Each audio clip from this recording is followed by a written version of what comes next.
आपला नाशिक जिल्हा नसता तर आपल्या देशाची काय अवस्था झाली असती याचा तुम्ही विचार सुद्धा करू शकत नाही। जर नाशिक नसतं तर आपल्या हातात ही पैशाची नोट सुद्धा नसती, कारण देशातली पहिली आणि सर्वात मोठी करन्सी प्रिंटिंग प्रेस ही आपल्या नाशिक मध्येच आहे। नाशिक म्हणजे केवळ एक जिल्हा नाही तर इतिहासाचं जिवंत पान आहे।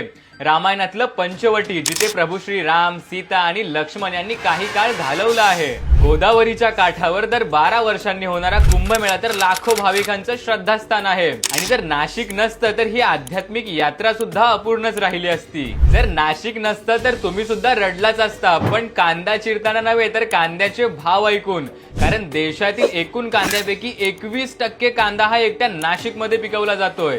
12 ज्योतिर्लिंगांपैकी एक त्र्यंबकेश्वर शिव मंदिर सुद्धा येथेच आहे आणि जगातील पहिलं आणि सर्वात मोठं मातीचं धरण हे सुद्धा नाशिक मधील गंगापूर येथे आहे। आपल्या नाशिकला वाईन कॅपिटल ऑफ इंडिया उगाचच म्हणत नाहीत, कारण आपल्या भारतातून निर्यात होणाऱ्या संपूर्ण द्राक्षांपैकी 55% द्राक्ष एकट्या नाशिक मधून निर्यात केली जातात। आपल्या शिवरायांच्या पराक्रमाची साक्ष देणारे 38 किल्ले एकट्या नाशिक जिल्ह्यात आहेत।